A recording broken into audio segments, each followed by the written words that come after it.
Bob's here. Oh, those are teachers. Eric said, where's the public? Bob? I said, Bob's here. Right? Eric said, where's the public? I said, Bob's here. Alert the media. 5-6 now. I was at home still working. Yeah. Brother. And then I Get a meeting for and then came I'll here tell you. from there. Next month. I agreed with that yesterday. Yes. Lots of things together.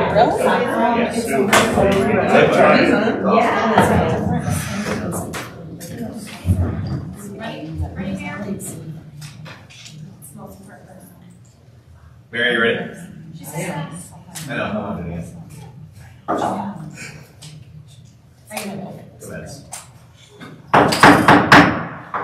The Lapeer Community Board of Education meeting is now called to order. We will start with the Pledge of Allegiance this evening. Mr. Lipko, would you please lead us through the pledge? I pledge allegiance to the flag of the United States of America and to the republic for which it stands, one nation, under God, indivisible, with liberty and justice for all. Thank you, Mr. Lipko. We will then head into our presenting school for this evening. So I will turn it over to you, Superintendent Wandry. Thank you, Madam President. It is my distinct pleasure to reintroduce to you Mr. Wyatt Stevens, our principal at Walmart campus, and he has brought with him some heavy hitters this evening. We can't wait. Boy, with that introduction, I just don't know if we're going to do it justice. Yeah. But all 40 minutes will try. I love when we joke with each other like that.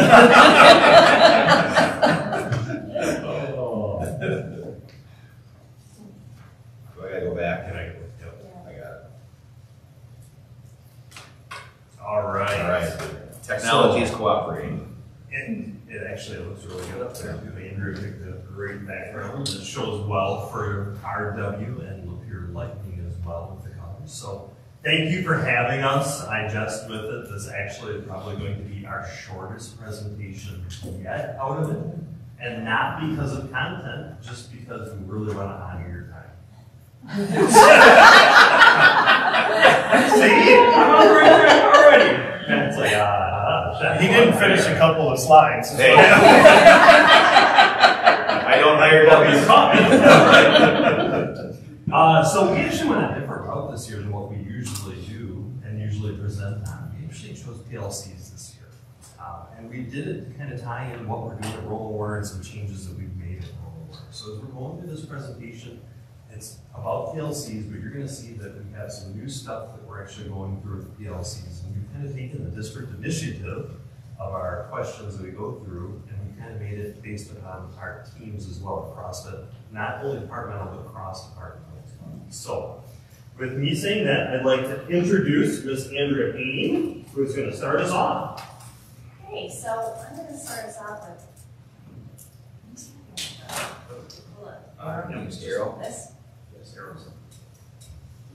Jane. Okay, I'm going to start us off just giving a general overview about what professional learning communities are. So I just really like to think about it as bringing together a community of educators who are continuously engaging in action research around student learning, and then that's facilitated by learning coaches. So essentially what we do is we look at data, maybe summative data from assessments in the classroom, that might be MSTEP, NWA scores, and then we set goals based on that data. And then we come together as a team, and people bring their professional expertise, and they think about things they've learned at conferences, best practices we've learned at our training, and then we start making plans for that data. And then everybody goes off and we try things out. We don't all have to do exactly the same thing, but we're kind of bringing our ideas together, and then we're going to go ahead and assess again and see how everybody did. And then we look at student learning, but we also look at professional learning. So what worked, what went well, and maybe what do we need to do to help kids extend their learning, or what do we need to do to fill some gaps? And so that just keeps going.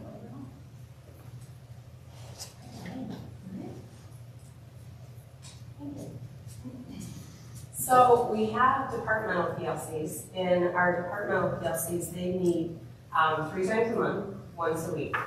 And in those PLCs, they're driven by really 4 essential questions. The team is always thinking about what do we want our students to know and be able to do? How are we going to assess them?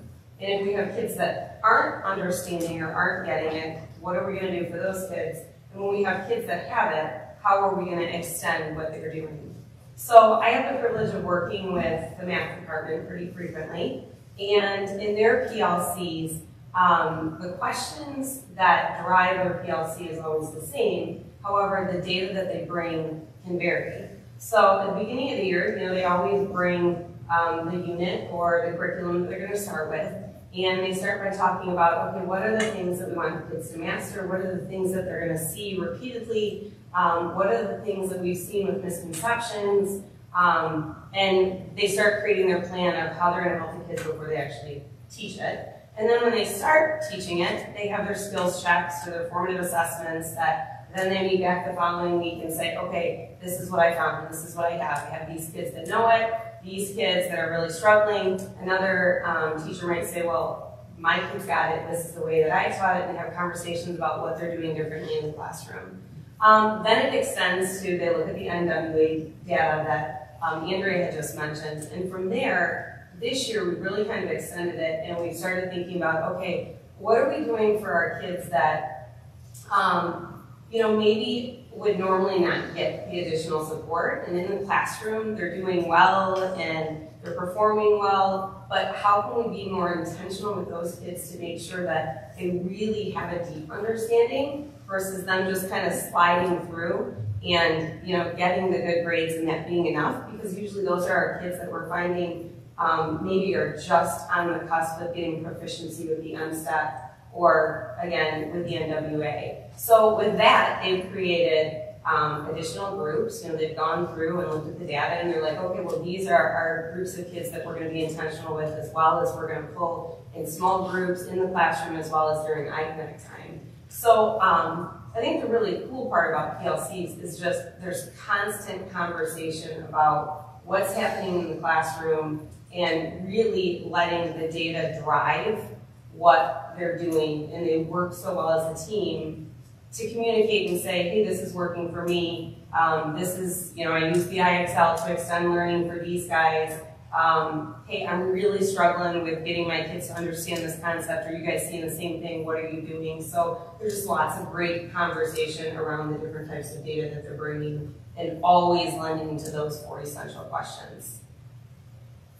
On that note, I'm going to let Wyatt talk about our cross-departmental PLCs. So this is where it starts being a little bit different, because we've had these departmental meetings running, and they've ran really, really well. I'm super proud of the work that the role learner teachers have done and the learning coaches went through with them to run the departments. So that's like our math department, our science department, talking about what kids can do to get better by department. But this year we had the honor of being able to come up with some teams running at Roland Warner. So we have a blue team, a green team running for each one of the grade levels.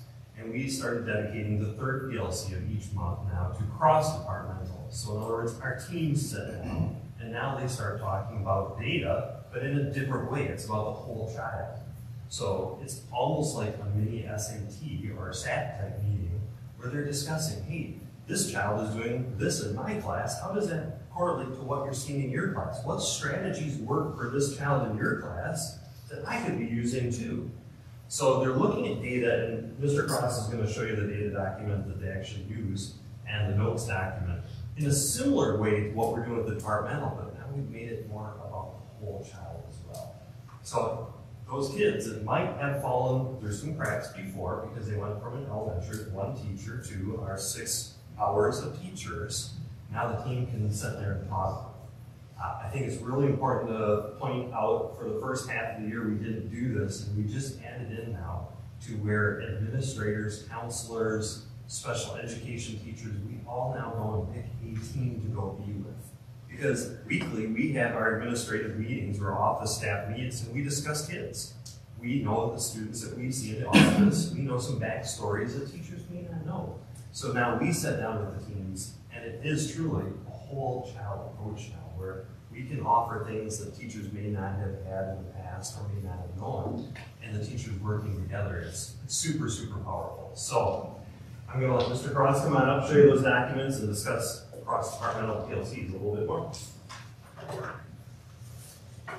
So as Mr. Stevens said, again, there's a large focus on data. You see on the document on the left, just to kind of break it down quickly, there's all sorts of different data. There's NWA scores, NWEA percentile, whether or not they met your expected NWEA growth, the M-STEP score performance, and all the way to the right there, there's some different staff input regarding different educational programming, maybe some different deficiencies or behavior tiers of students, and as well as some on the very far right, some different strategies that have worked for those students in the past.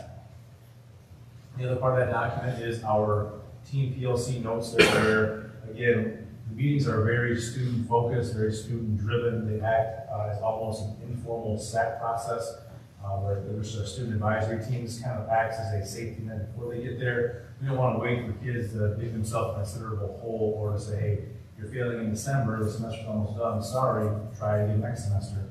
We want to make sure that they're starting to slide if we notice some deficiencies or some areas they're struggling, not just academically, but it could be behaviorally, could be emotionally, could be different needs that they need to have met. Maybe the student was, they had a good thing going, their grades were awesome, they had death in the family in November, and they kind of started to slide after that. We want to make sure we're recognizing that, we're discussing it, and again, we're coming up with either some initial interventions or some intermediate interventions to kind of address what their needs are now before the problems continue to compound over the rest of the school year.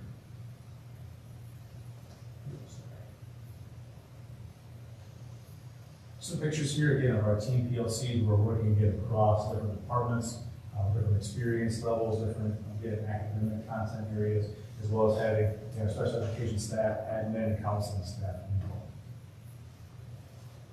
So for the last portion of our presentation, we're going to have 5 RW teachers across a number of content areas speak to what they feel are, again, the benefits of doing team PLCs and some of the results they've found. And as you can see down there, there's a quote attributed here to each staff member. First up, we've got Richard Hawkswell, who's part of our ELA club. Like teaming, because I feel like we support the whole child, academically, physically, emotionally. The core teachers come together, and what one teacher doesn't notice, another teacher notices. Maybe a student is slipping through the cracks, we pick them back up. And it's not just for our low students. For an example, we had a meeting just last week, and one of the advanced students, we could just see slipping a little bit. And I asked the other teachers, do you see this too? We immediately made a call home. We solved the problem. So not only is teaming helping the students, it's also helping the parent-teacher communication piece. Teaming also helps teachers, because now I have teachers that come together with different students and they tell me, okay, this is working in my class, this is working in my class, and I try it in my class. Even though I've been teaching maybe, let's say, 1 million years, I'm still learning from my other peers to incorporate things to help students in my class as well. Okay, next we've got Autumn Dean, who is part of our 6th grade math department. Right, teaming is very important here at William for us to help our students. We're able to collaborate and meet as a team to pull our students that are failing or near failing. We have used our iConnect time wisely to kind of divide them up and pull them and give them the MTSS support that they need. And because we're such a small group, we're able to collaborate and find those students quickly and get them to the classroom they need to get to get the intervention and the support that they need in their academic time. This is Dean has so much school pride, she matches the wall. Right, teaming is very important. Next, Matt McCaffrey, he is part of our science department. Hi, I'm Mr. McCaffrey. I teach science and speech and debate here at Willow Warner. And teaming this year has been awesome. Our PLCs and meet with each other has really benefited students. We've been able to recommend students for after-school tutoring. We've been able to identify students that we all need to focus on during class, because we all have shared students. It's improved behavior, and I just think it's been awesome. Go Green Day! Woo! You know, Matt, that was very tough to get them to make a 25-second video that was ultra serious. He actually really wanted to use his presentation one. Susan Becker, she's part of our 6th grade ELA team. When my team meets for PLC, our discussion is always centered around our students. We all bring various topics we'd like to discuss. Sometimes it involves academics. For instance, who we've seen make awesome strides and who we've noticed might need a little more attention. There are times we discuss behaviors, we've noticed or hurdles kids are trying to overcome. It's great to be able to bounce ideas off each other in regard to what has worked in our classroom and what might need some tweaking. I think the kids really benefit from their team of teachers collaborating.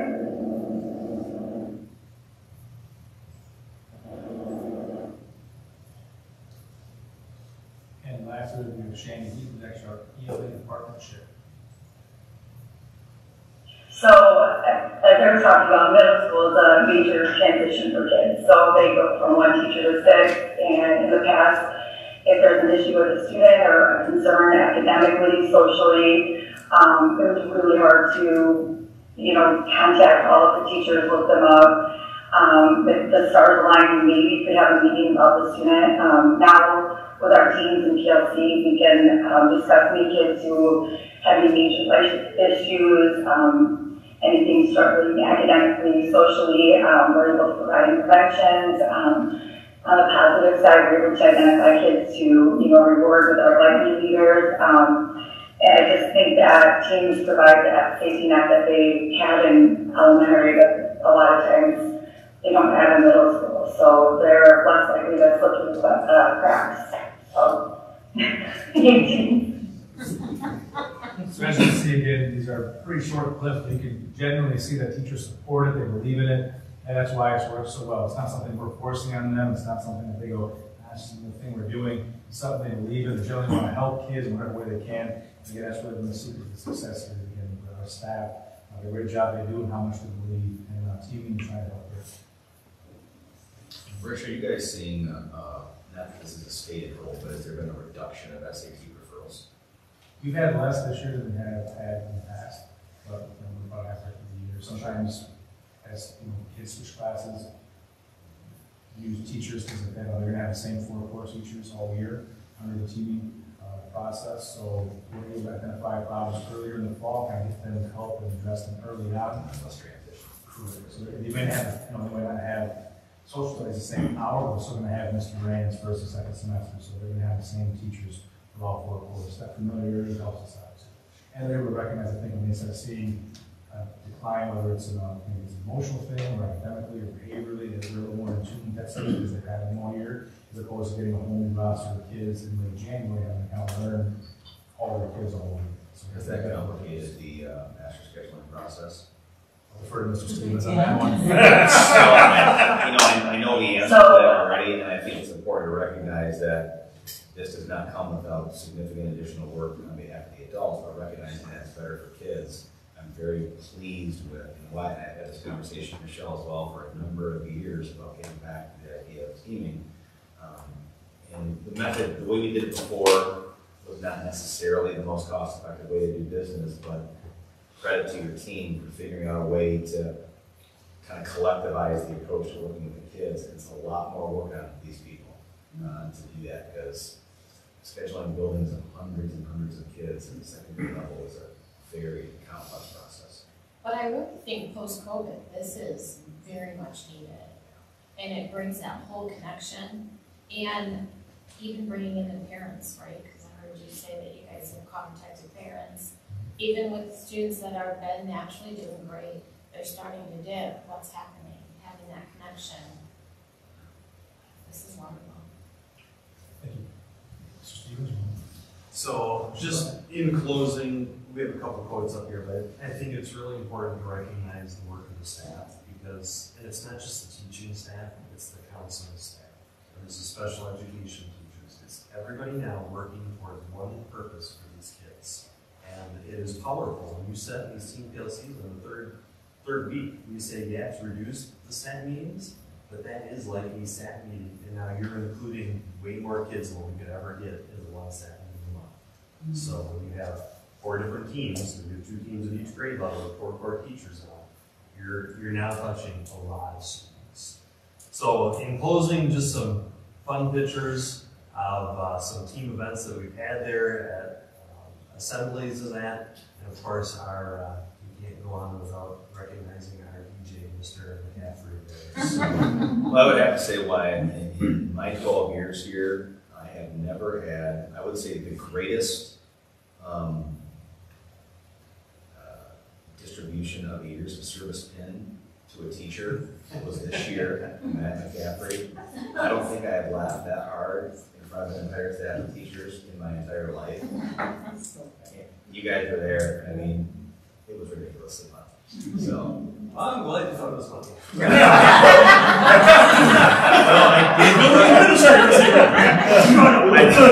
I did use the word ridiculous.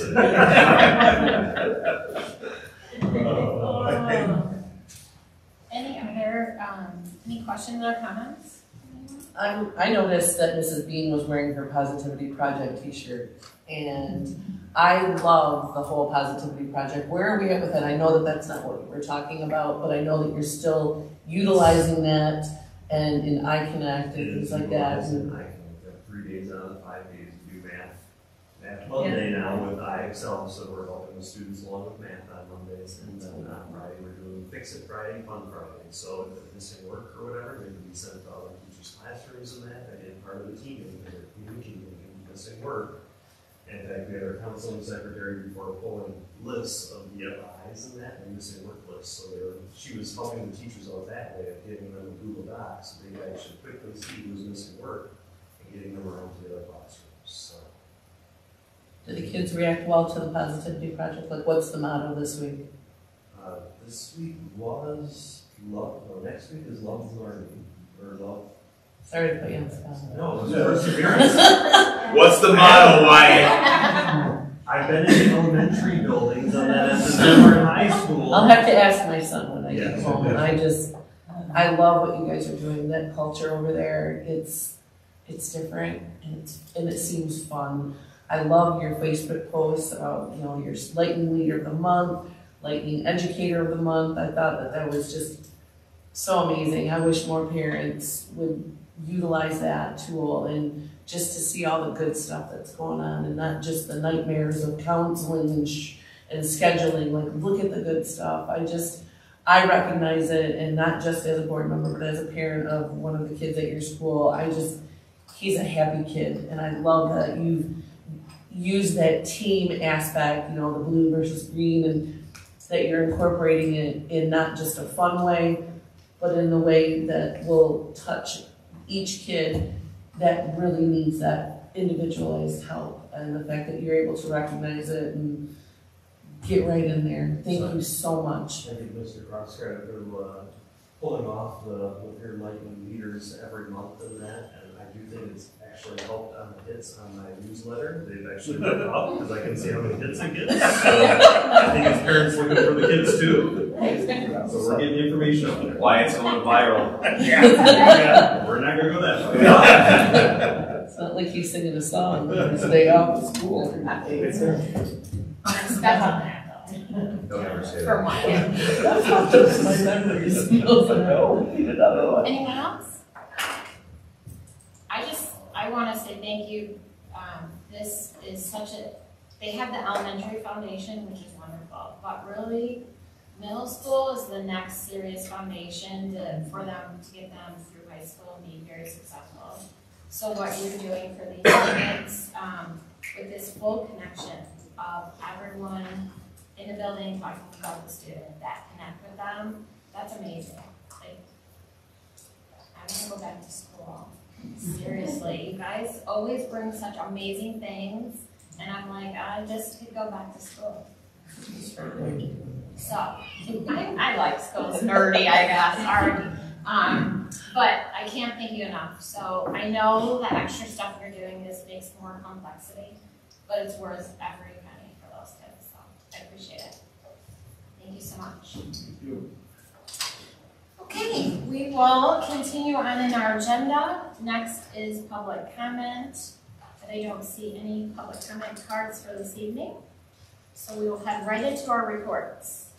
So we will start with teaching, learning, and community.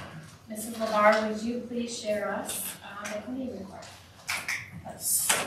The committee members, April LeVar, Julie Beaufort, am I pronouncing that right? And Tim Lipka, others attending Matt Wandry, Michelle Bradford, Jenny Mudge, and Mary Moss. The meeting was called to order at 3:05 p.m. via Zoom. The committee discussed ESSER 3 funding related to learning loss. Michelle Bradford and Jenny Mudge reviewed the remaining funding available through ESSER 3 funds for learning loss. Discussions took place regarding funding that will still be available for the 2023-24 school year, including summer recovery courses and after-school recovery classes for LHS, K-6 summer academic camp, Turl intercession, after-school academic support, learning coach staff at LHS and LCHS, dropout coordinator at the Zummer campus, interventionists at the elementary level, and software licensing for Kami, Edpuzzle, and Zoom. Field trip requests. The committee reviewed the following overnight out-of-state field trips. First up, Strike Zone Robotics team to travel to London, Ontario, Canada on March 17th, 19th, 2023. And the LHS wrestling team to travel to Adrian, Michigan on February 3rd through 4th, 2023. The committee is recommending these trips be approved by the full board at the February 1st, 2023 board meeting. Meeting adjourned at 3:36 p.m. Okay, any comments or questions? Thank you, Ms. LeVar. We will now do the policy committee. Ms. Hofer, would you please share us the committee report this evening? Committee members, Lisa Novak, chairperson, Jamie Hofer, and Fred Watson attending. Others attending at Andre, Kim Seatley, and Mary Moss. Meeting was called to order via Zoom at 3 p.m. Board policy 6423, use of credit or debit purchasing cards. Kim Seatley reviewed current board policy 6423. Currently, the district has multiple procedures in place that support the administration of the policy, but no established administrative guideline. Discussion took place regarding the addition of more specific detail to be included in the policy. Can explain that policies are generally broader in nature, whereas the administrative guidelines generally contain more detail. District administrators will continue to work on a more formal administrative guideline based on the existing procedures, and will bring a draft for review to next month's policy meeting. Also, board policy and administrative guideline 8321, criminal justice information security, non-criminal justice agency. Public schools are required by law to initiate a criminal records check for all new employees via a fingerprinting process through the Michigan State Police, which is a very highly regulated process. Among a few minor changes, the major required change includes removing the detailed incident handling and responses chart from the administrative guideline and adding it to the policy. The committee was in consensus to approve the changes to board policy and administrative guideline 8321, criminal justice information security, non-criminal justice agency. Since administrative guidelines do not require board approval, the policy only will be added to the February 1st board agenda for full board consideration. Meeting adjourned at 3:32 p.m. Okay. Any questions or comments? Thanks, Ms. Albert. Let's go to our Finance and Operations Committee. Dr. Watson, would you please share the committee report? The Finance and Ops Committee meeting on January 27th via Zoom. In attendance was myself, Lisa Novak, Summer Putnam, Matt Wandry, Mark Rader, Erica Henderson, and Mary Moss. The meeting called to order at 4:05, and we discussed first lawn bids. The district, once again this year, will be utilizing Green Meadows Landscape Inc. out of Rochester for their lawn care services. There was a slight increase in price from last year, and LCS recommends renewing contracts with them for the spring and summer of 2023. The district will make sure no cutting occurs until the city can clean up the 4th of July fireworks at Rolling Warner. Lakota agreement. Mark reviewed the Lapeer area Citizens Against Domestic Assault Lakota agreement with the committee. Next step is working with David Churchill to process a land division application to Lapeer Township before finalizing the sale. The sale agreement should be finalized within the next few months. And the budget update, Mark updated the committee on the January Revenue Conference budget information as well as enrollment numbers for October 22. The governor's budget presentation will be forthcoming in February and will give us a glimpse to possibly funding for fiscal year 23-24. A full enrollment and budget forecast presentation will be presented to the full board tonight, and our meeting adjourned at 4:29. Any questions or comments? Thank you, Dr. Watson. And we will finish up with the Personnel Committee. Mrs. McConnell, would you please share what's the report?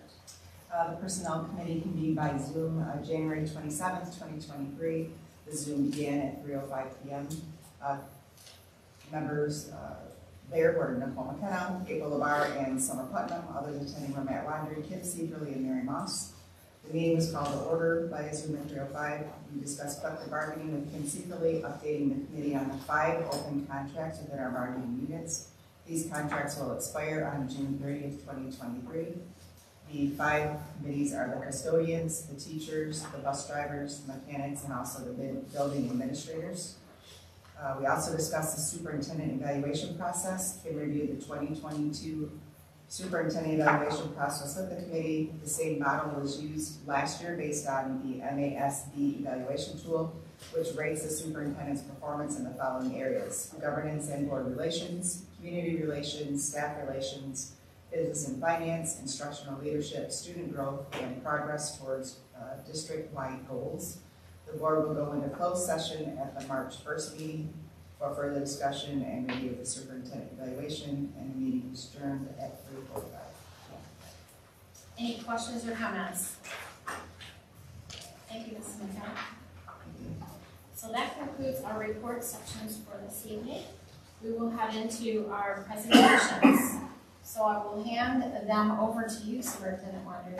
Thanks, Madam President. We do. Right. 4 big presentations. First up, and this obviously is an ongoing and very important topic that we have worked, really on collaboratively. Joe Wood is going to deliver this evening's presentation, and also, touch on our EOP process as well. This is a really timely presentation for the board, as you know. We have a special meeting this month planned to discuss the timeline as it relates to the bond. And, this is no mystery, but a big part of phase 1 of our bond work is going to be to address some of the identified safety and security needs that we were able to articulate during that whole bond process. So Joe's got a great presentation. I'm excited to share it with you this evening. So without further ado, Mr. Wood, take it away. Thank you. Piggybacking off what Matt said there, we're really excited about some of the stuff that's coming up, and I'm really excited to share this with you. And as most of you know, we've been hard at work. I started here in September of 21 now, and we've been working, chipping away at this ever since. I'm excited to share a lot of this. All right, so safety and security in schools. K-12 school communities face an evolving and unique set of threats, hazard, and security challenges ranging from targeted violence to bombing threats to cyber attacks. School violence remains a persistent problem across the United States, with tragedies spanning decades, states, and communities, and impacting the health and well-being of our nation's youth. Lapeer Community Schools has made a commitment to enhancing school safety and security throughout our district and community. Where are we now? LCS currently has in place a number of different safety and security initiatives. We have an unprecedented number of school resource officers. In discussions that we have with people, I was at the MSBO conference back in October, And when we started talking about SROs, I was like, yeah, we have 3. They're like, you have 3? We have 1 part-time. Our kids are really, really lucky to be able to have 3 full-time SROs in our district. We have secure entrances, strong connection with local law enforcement and emergency response agencies. That's one of the things that when I spoke with Mr. Laundrie, especially during my interview process, is like, we're going to have to get you working with, some of these law enforcement agencies, and it's been almost overwhelming, the response we get from Lapeer City, the county. These people are, Metamora is another one. These people are willing and ready to help. You should see some of our Alice drills. We have officers. Every one of them we plan out and we send all of them, and they all show up. So we're really, really fortunate in that. And then we have improved a comprehensive emergency operation plan. So we've really gone through that with a fine-tooth comb, and we'll talk a little bit more about that at the end of this presentation. But we've really strengthened that plan as well. So in the last 365 days, and this was started back in, I started working on this in November because I was supposed to report in December and then January, but that had progressed. So we had our first home meeting at our senior night, so I wasn't able to do that, but now I'm here. So in that 365 days since then, we started with a community forum. Mr. Laundrie and some of our law enforcement partners held a big community forum. People were able to come in and be given information on who we are as a district from a security standpoint. We went right into SRO Alice training. All 3 of our SROs are now Alice trainers. We also have Officer Don Brady, who helps out with that as well. So we have a strong group of trainers that come in and deliver this content to our kids and our faculty.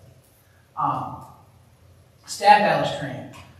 Some of you guys were a part of that last year. We had a really big, comprehensive Alice training for all of our staff, March 11th and 18th of last school year. We went from there and we took it to the students. Students were trained in the spring and they had their initial drills. And that hasn't stopped last year, it's continued to this year. We've evolved our drills into evacuation drills. We do our standard barricade drill where our students have been given a variety of different looks on what those situations might be. Badge access. So we've given badge access to first responders in order to expedite emergency response. Our emergency responders, especially our police force, have a badge. If there's something going on in their building, they can get through those doors and get to our kids and help our kids out. Guys, this represents a real evolution for those of us that have been working in these school events and crisis and emerging threats. There was a time where you would have maybe 1 officer per shift that had access, and we went to Knox boxes where there was 1 point of entry in the school where the officer or respondent, emergency first responder, had to have a code to get in and get access to maybe the school map or the actual key. And we have really evolved our thinking as why are we limiting a door? Why are we limiting it a number of people have access? We want all hands on deck, and if anything goes wrong, those folks, anywhere there's a fob entrance, can get in. So there was, in the front office and HR for a number of weeks, a steady stream of county sheriffs, firefighters, police officers coming in, getting access, us having a way to document who has what, getting lists from their leadership in the county and the city as to who was going to be coming to our school. So now all those folks can get in any fob entrance, 24/7, 365 access. So there is no barrier for any first responder in Lapeer coming to one of our buildings for a major incident to getting in and administering care. Sure. And it goes to the fact that law enforcement now is first minute. Somebody gets there, they're through the doors. They're not waiting for a team, which prior, to some other instances, they were waiting for a team and then going, now first one in. So it kind of lends to that as well. piggybacking off that, all our secondary school exterior doors were renumbered with key icons and placed in badging locations. This is a work in progress. We started with our secondary schools. We'll be moving, as the bond work goes through, we'll be moving to our elementary schools and some more of our more specialized schools, including this building as well.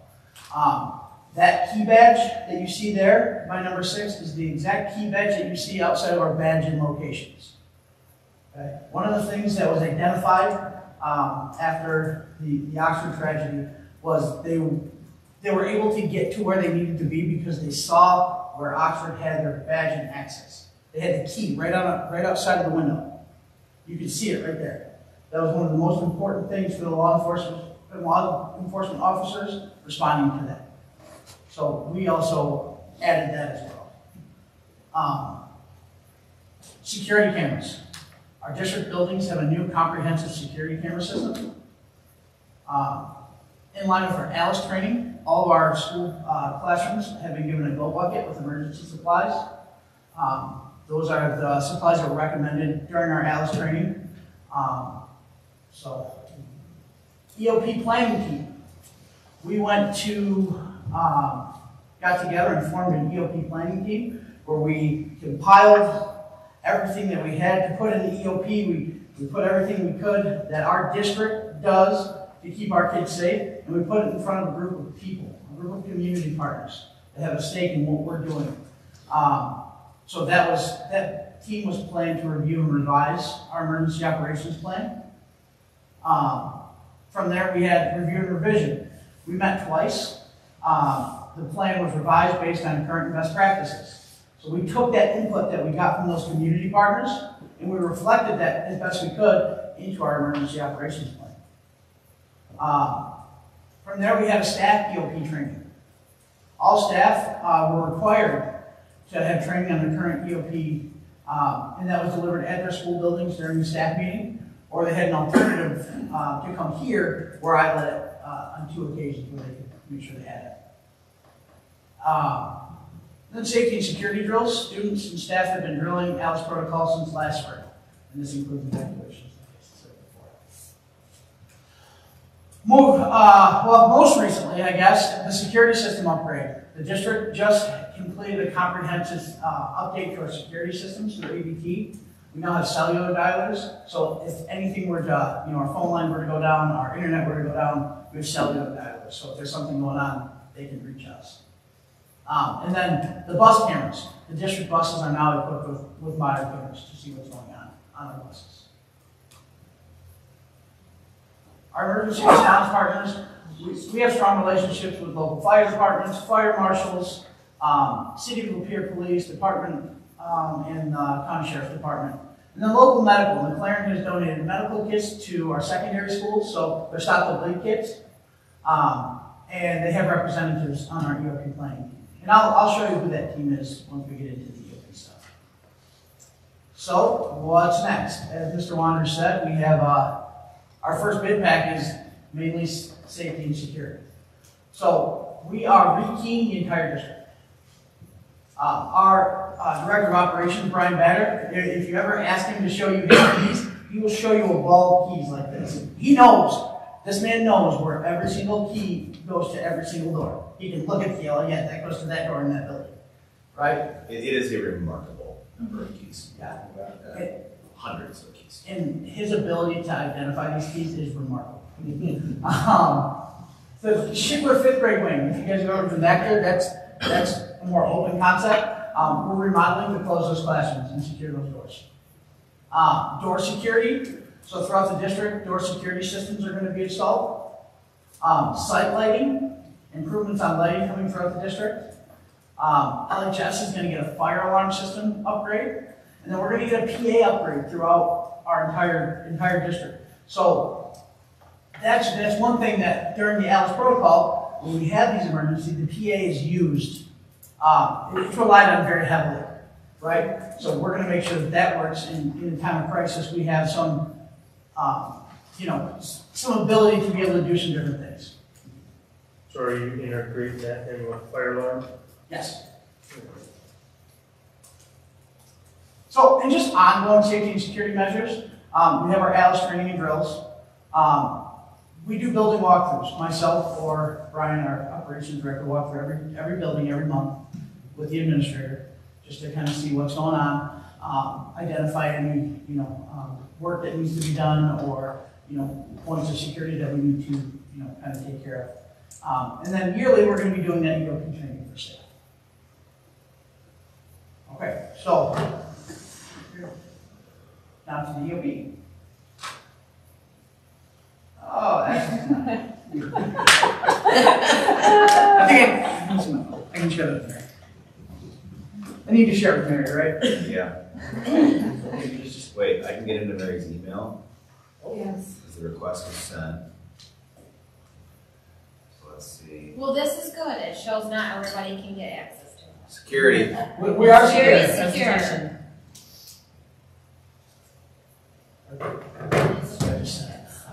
Right. Here we go.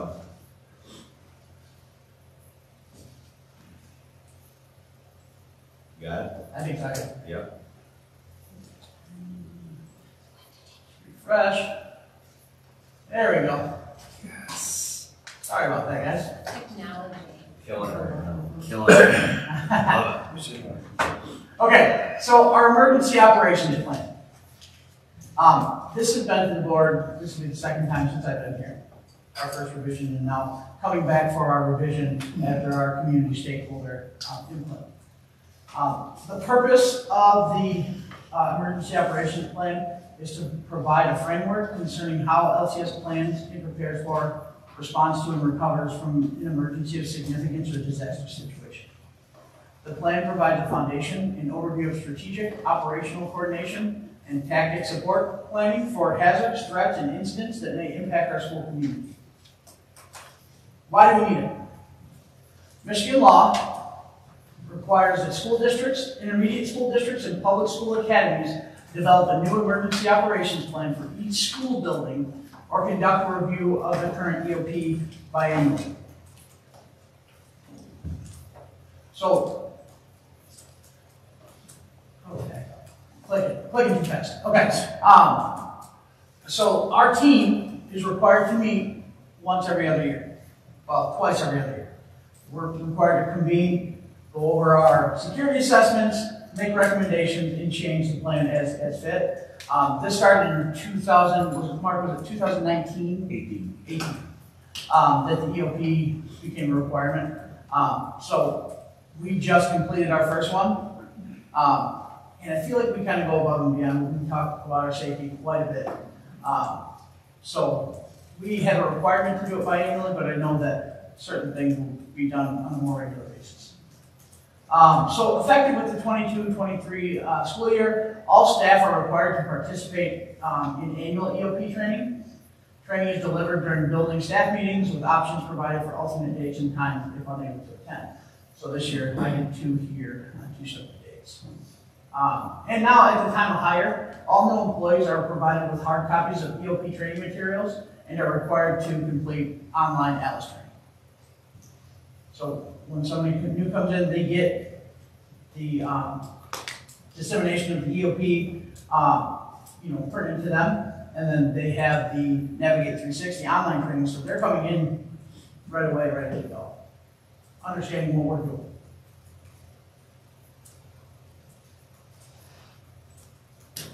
Okay, as of October 10th, 2022, Lapeer Community Schools has developed an EOP planning committee to inform our best practice and complete the biannual review. Our committee is made of district personnel, key community stakeholders. The team met both on 10/10 and 10/27 to review the document, identify the areas for improvement. It was then forwarded to the LCS Finance and Ops team on Monday, 11/21 for review. Here are the members of our EOP planning team. You can see the list is long, but it kind of hits, all those areas that we think we need that input from. Mr. Laundrie, Mark Rader, Kim Seiferle, LCS Board President Summer Putnam, myself, our Director of Operations Brian Batter, Lapeer Chief of Police Jeremy Howe, City of Lapeer Fire Chief Mike Vogt, our County Under Sheriff Andy Engster, our County Fire Marshal Ron Best, our Metamora Police Chief Dave Mallett, the Emergency Preparedness and EMS Coordinator from McLaren, Kelly Cadner, Corporate Cardiovascular Service Line Director from McLaren, Betsy Felton, Metamora Fire, Dan Suave, and Allie Goodman. So going forward, there are a number of initiatives put forth by the planning team that will be put into motion throughout the next year or so. The team will meet biannually to review the efficacy of the document and propose changes as needed. Each time the EOP is reviewed and changes are made, it will be brought to the Board of Education for approval. We're recommending tonight that the Board of Education approve our updated EOP.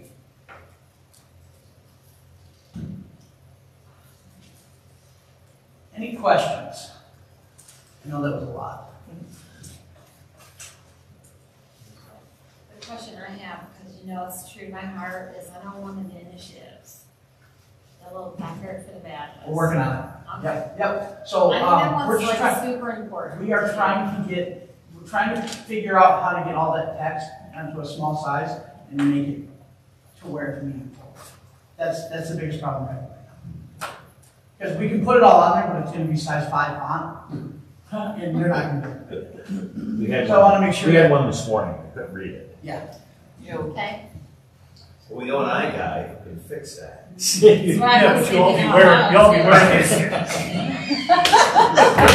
But I can get there. Right. So, like military time, military things, you have colors. So you can have a placard on the back, each color is red, green, blue, whatever.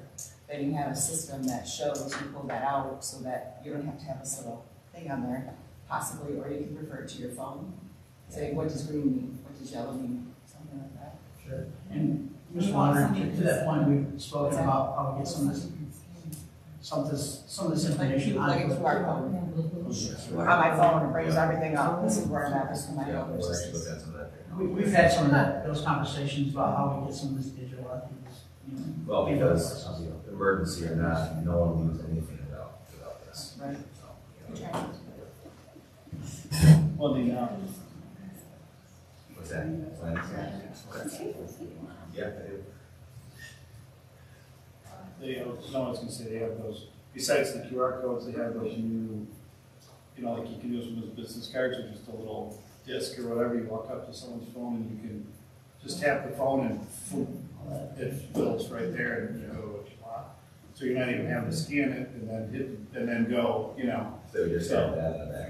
So just having it right there in the pocket. Yeah. To be able to do it. Yeah. And I think the initial goal. The thought of these is really, you're in an emergency, you need some quick reminders on what your part of the emergency should be. Not the whole emergency plan. Right. It's a quick, oh yeah, I need to do emergency because your brain isn't thinking about it. Step it. Well, But that's what, Right. when we were talking about it in the committee, that's what the idea That's what we're trying was, is really just to focus in on the key, like 5 things or something. Right, and that's what we're trying to figure out is what's pertinent to put on that card, what's not, what's not needed.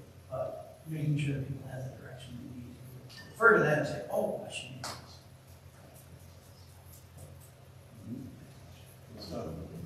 Any other questions, please, or comments? Good job. Awesome. Thank I'm you. not done. I'm not done. Oh, April, I'm sorry. I just Listen, take I've had a lot of questions from April since November, so we're good. Let's go. I want to just express my appreciation to everybody, and especially you, Joe, about the ALICE program and how you are presenting it to the kids, and that we are able to do these exercises, these drills, and that we are instilling them with confidence and not fear, and that we are providing for them to have the knowledge and to not be afraid. And the fact that we're providing them with the support that they need to know how to be as productive and as safe and as quick of a manner. Help your friend, but to know these things. And I'm so glad that you are still doing the drills for the kids, that they're not operating in fear, they're operating with knowledge, and we're providing that to them, and giving them that ability to feel confident about they can take care of themselves and they can find a way out instead of what do I do? A huge thanks on that goes to our SRO partners and then our building administrators. How long did we spend doing Alice Green, our graduation job? It was good 2.5 hours. Over there, so Yeah. I will say, never been prouder of the kids in Senate. And I'll tell you, these guys lead there, you can tell when you walk in there, they're leading the initiative in their buildings, right? So I appreciate the thanks, but it's a full team effort. Our administrators are taking it seriously, our SROs are putting in the support. So it's a full district back initiative and everybody's really doing a great job. So thank you. You're all welcome to come roll over for the next one because, 6th and 7th period sometimes herding cats. These girls, seriously, were spotless. They were amazing. In some of our elementary schools too, I mean, all of our elementary schools really like to get kindergartners out the door and the way they did with their hands up and it was just amazing to see how well these things were orchestrated and how everybody just kind of put their hands in and got to work. So it was great. It is amazing. But what scares me the most, what keeps me up at night is, the ALICE training is the next best thing, right? Mm-hmm. And we thought we were great and we didn't need ALICE training, right? We didn't need this ALICE, right? Instead, we have to. But what's next? Like, who's working on the next thing so we can be already proactive into doing even more to protect our kids, right? What's the next ALICE? I don't know what it is, but we need to be thinking about that, sadly. And these are conversations that we have, right? What's next? How do we continue to stay forward thinking in the arena of school safety? I have kids here too. So, it's just that investment in itself is. I can answer that question. Artificial intelligence. And that's the next stage, and Matt knows that as well as I. That's the next stage of what we're going to see in the next 5 to 10 years of how AI is going to work into the security side. What do I mean by that? There's already some school districts not far from us. They're not doing the metal detectors from 20 years ago.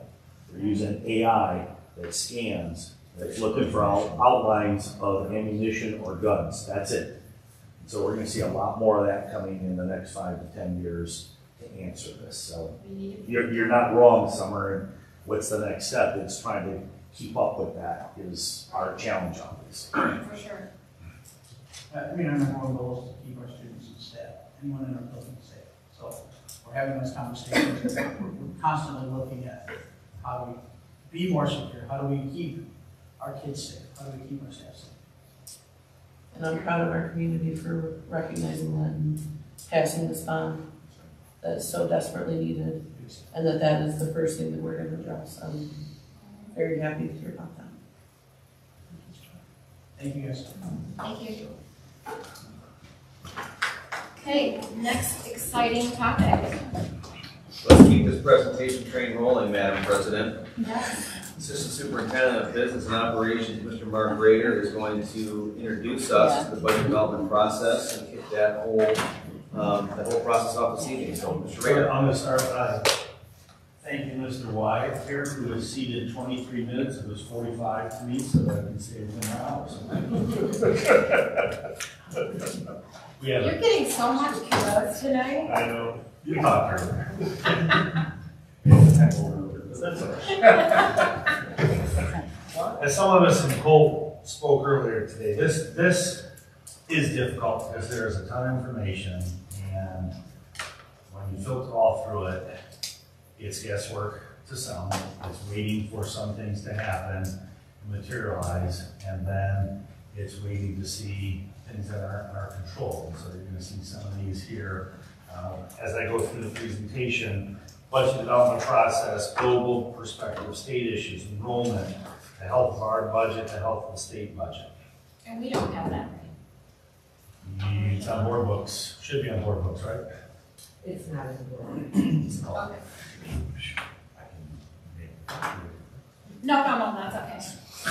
I have my notebook here. I can write notes. So really the budget development process, you've seen this, many of you have seen this before. We put this up here because the 6-month period starts in January.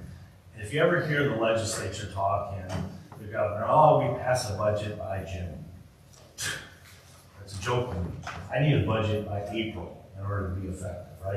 And so those who have been board members have seen, we're still guessing when we get to the tail end. But nonetheless, it's a 6-month process. It really doesn't start before January. There's a few bullet points I've changed over the years. The revenue conference that began in January, it's again in May.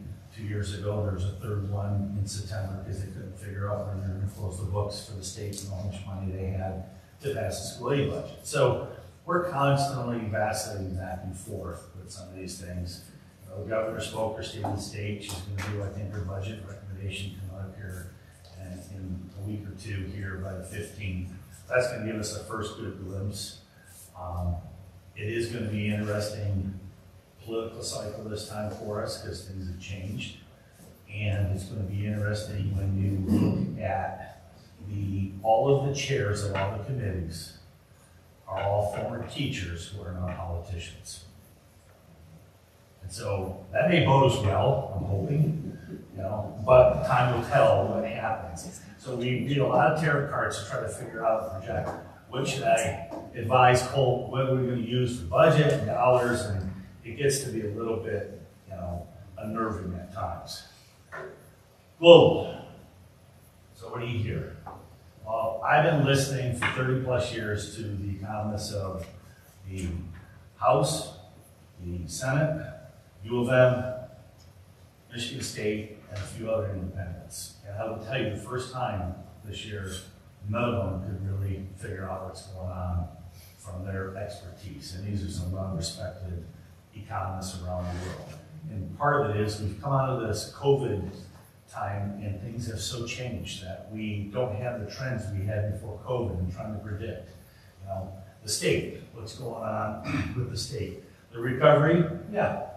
We think we have a recovery, but what just happened, I think 2 weeks ago, Fed raised interest rates again, right?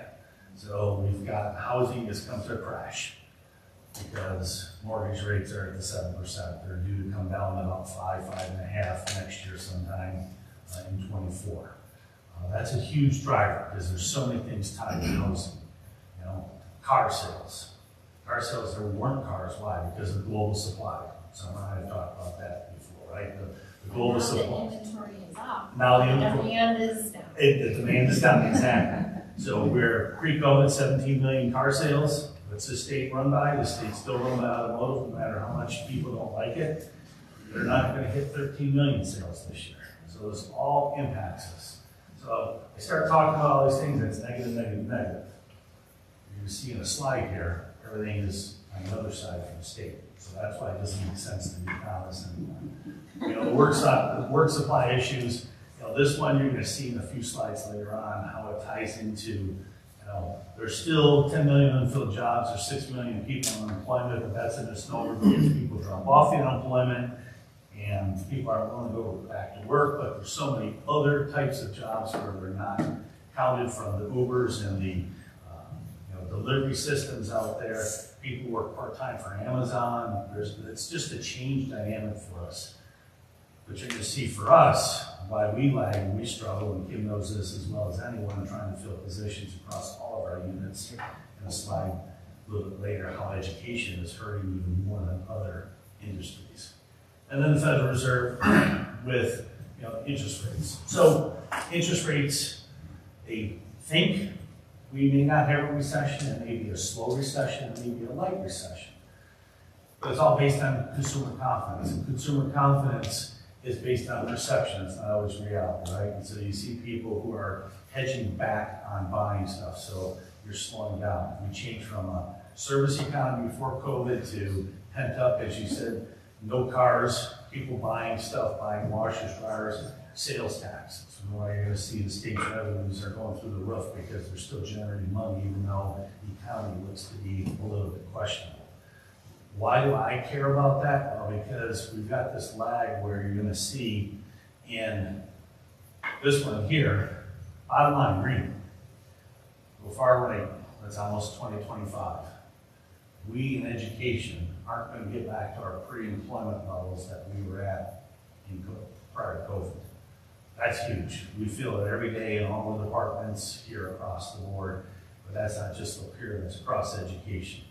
You can see who, blue collar industries, but manufacturing recovered here back last year. Higher ed's recovering right now, so we lag.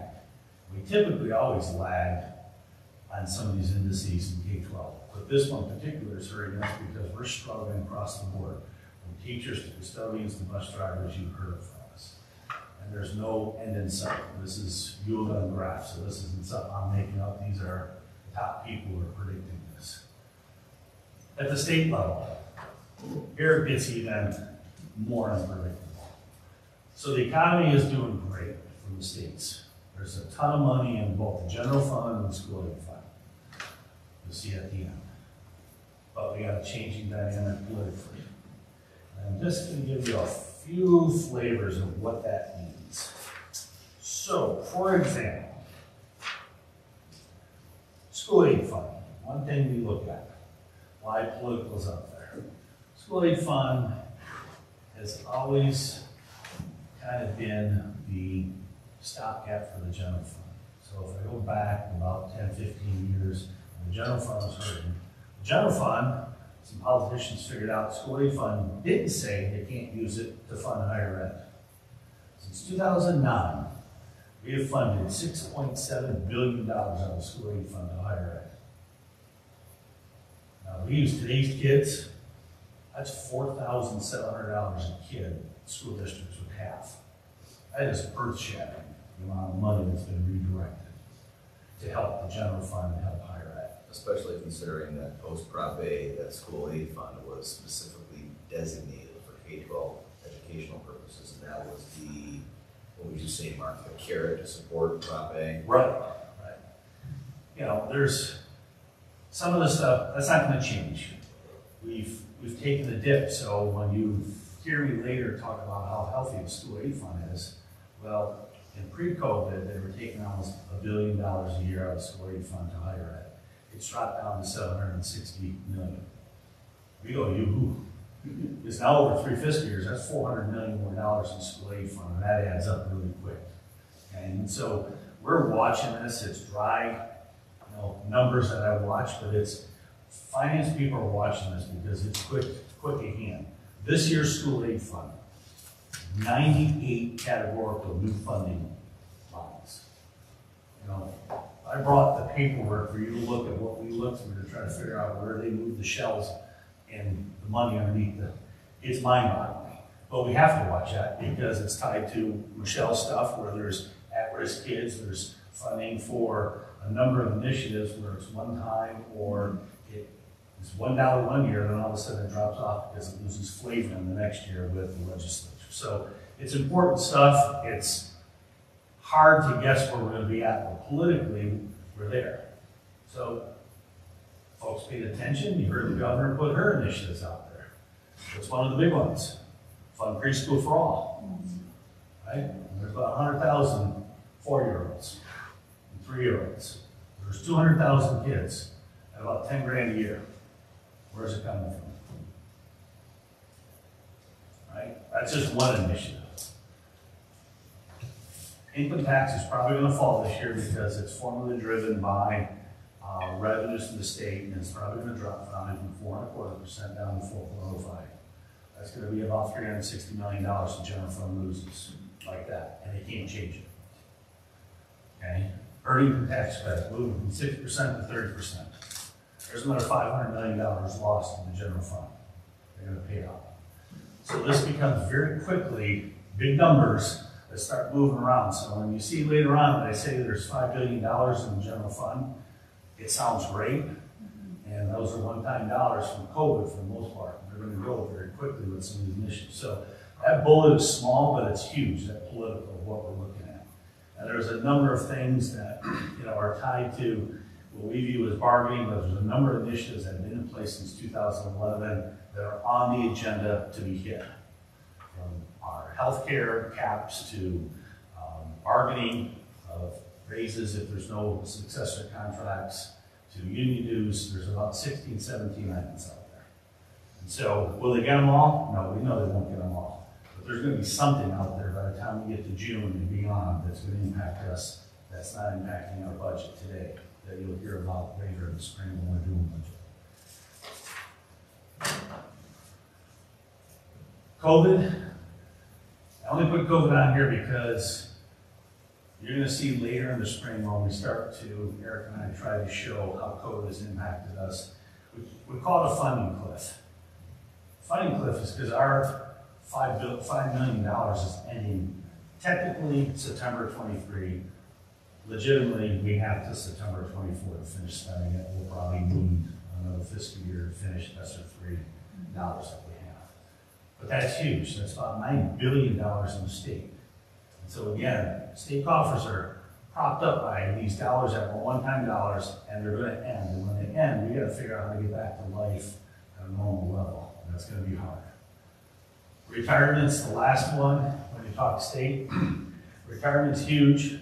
There's retirement, almost $2 billion right now out of the $17 billion school aid fund comes right off the top and funds that pink or reddish color on the graph, which is the unfunded accrued liability. We're at 23, we're at 44.88% of every dollar of payroll goes to the retirement system. It's going to cap almost 4 more years when it hits almost 47, almost 48%. Now, I showed this last year, and if I knew what's going to happen next year, what all happened with investments beginning of the year, end of 22, beginning of 23. Well, guess what? When the state's year is done and they do the actuarials, I guarantee you those charts are going to change and it's going to take longer to fund that. So when they do the actuaries, we get a year lag. So we watch this because that's huge dollars coming out of the school aid fund. Now, I won't be around in 2039 as much as Matt wants me to be. Okay. But I hope I'm still alive to see how the state deals with $4 billion more available to school aid. Because that is going to be a game changer when we finally get to that point. And the retirement is fully funded and we're fully on the DC and we can maintain both health care and pensions for the school employees. So I don't say that lighthearted because that is a huge game changer, okay? What we know is things will change, right? We know they'll start to change as we're coming down that line somewhere in 2037 to 39 when they know that money's available. It's not upcoming education. And I'll just guarantee us that. But there is good news out there eventually with that. Now to what we kind of control, which is our enrollment to a certain degree. We control it to the point of we offer the programs that attract the kids, right? So, simple math, number of students times the foundation allowance. So the last 2 years, we've gotten large increases in foundation allowance. There's the money to give us a large increase this year. We'll see where it ends up. If I had to guess, put a crystal ball, I'm going to say right now, without hearing the governor talk in 2 weeks, somewhere between $300 and $600 a student will see an increase next year. Which is good news to us because we need almost $300 to make up for the loss of our students that we incurred this year. So pupil membership. So this is the state of Michigan. Early 90s on the left, you see today where we're at. It's dropping. There's a lot of reasons, birth rate, out-migration in the state, just not attracting the amount of industry and bodies here in the state of Michigan to sustain that bubble there in the 2000s. I put this graph in here to show you, I don't know if this thing's got a little red light or not, but if you look at that little gold yellow line where it crosses the solid line on the right, it's the first time in the history of Michigan we've got more deaths than we've got births. And that's going to continue. The only way we're going to add population in the state, the economists say, is if we get net migration moving. Meaning there's going to have to be people moving in, not born here, not births here, but people moving in and migrating to the state like they do in the South for industries coming back. So that's something we all have to be paying attention to because we can offer all the programs we want. If the kids aren't there, the kids aren't going to be there. Here's another way of looking at this. Class of 23, 127,000 kids were born in 2004. Way over on the right, here you go during COVID. The only good news is we have, even in Lapeer County, we went during COVID, we dipped down about 760. Coming out in 21, we had about 803 births in the county of Lapeer. So there's a little bit of COVID boom there, bounce. But for the most part, they feel this chart will continue to stay in the downward mode. It's just a little anomaly here we can see midway. And then here's our action. So you see this before. Stanford consultants, Fred has done this. We had to do this again for our August of 22 bond application. So this is the spring of 22. Fred did this. The yellow boxes indicate where our action count were for fiscal 21, 22, 23 school year. So you see we went from 4576 down to 4425. And actually just before I came in here, Lori had sent us today's preliminary count. It was good news because we were at about 4405. So we lost 20 kids between October and February count dates today. So that was good. And we've seen that fluctuation over the years. Sometimes it's large, sometimes it's small. That's a good indice for us. Here's the same information, a lot of numbers. Far right is where we're at, 4425, the unaudited fall count. 4576 last fall, October, down 150 kids. We budgeted down 60. That becomes another one of those marks of where we're at. We've already talked, we'll probably at least have to budget at 100, maybe 125, because you don't want to be on the wrong side of that, especially if the funding by the state is not as lucrative as it's been the last 2 years of foundation increase. But losing 150 kids, we need about $315 a student increase just to make up that kind of loss to maintain the same revenue this year for next year. We're losing 150. Our budget, you saw a version of this by Plant Moran in the fall. By most means, we're still healthy. We're below 10%, even though at June 22 we're at 8.2. The anomaly there is about 2.9 million. That's an accounting 60-day rule where we weren't able to count grant dollars that came in post-August. So technically, if we really adjust it, our June 22 fund balance stayed at roughly the 14.9 to 7.8 million. Why I point that out is during the COVID dollars, we're not going to continually see that adding. We're the same as all districts in the state. You're not going to see these fund balances keep adding like they did for the last couple of years with COVID dollars. Well, now we get back to some normalcy, and normalcy for us is more difficult because as we're a declining enrollment district, it's hard for us to maintain those dollars. But we still lag the state average. The state average is probably going to be 18.5 for 22 when we see the numbers next year.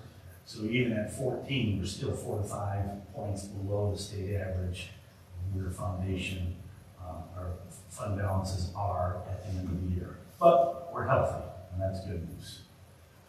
State's real healthy, like I said. Now, that's a matter of COVID dollars. So you see that the school aid fund is going to end, and they haven't closed the books yet, in September 22. Roughly about $4.5 billion. 23 is looking to stay healthy. It's a little bit because revenues are going down. Actually, the expenditures for fiscal year school aid 23 are higher than the revenues for the year, and then 24 it grows back. Important thing in 23-24 is one-time dollars are huge. There's about a $250 million growth between fiscal 23 and 24. So that's positive for us. That's only about $142 a kid increase for 24. So I look for things because, right now, those numbers can give us a $3,000 increase per student. They're not going to give it to all of us. You heard those initiatives earlier. A lot of that's going to be smoke and mirrors, moving money around, one-time dollars, and probably within the next 2 years. Because remember, the state's got to use that money's in the school aid, but the state's just like us, they gotta use it by September 24th. It doesn't get to stay out there forever. So it's good news, but it's tempered news because with the next 60 to probably 120 days, we will start to see where they figure out their priorities are with school funding. I think it's going to be a good year for us, but we also have a lot of pressures. We've got 5 bargaining units that are expiring. We have some challenges there with a number of those units, with cost that are going to not be necessarily flat for us. We've got also to deal with changing demographics. Yes, we got a bond, someone mentioned here, right? That's great news. But don't lose fact, we had a $125 million problem. Now we've got $44 million. So we still have other things that our general fund is going to have to address down the road beyond the next couple of years. And so we got to keep our general fund healthy beyond just 1 year. It's interesting, most of the state experts have finally returned. Those, Ken, Matt, and I, those of us who've been around for 20 plus years, there was a day we budgeted 3 and 5 year budgets.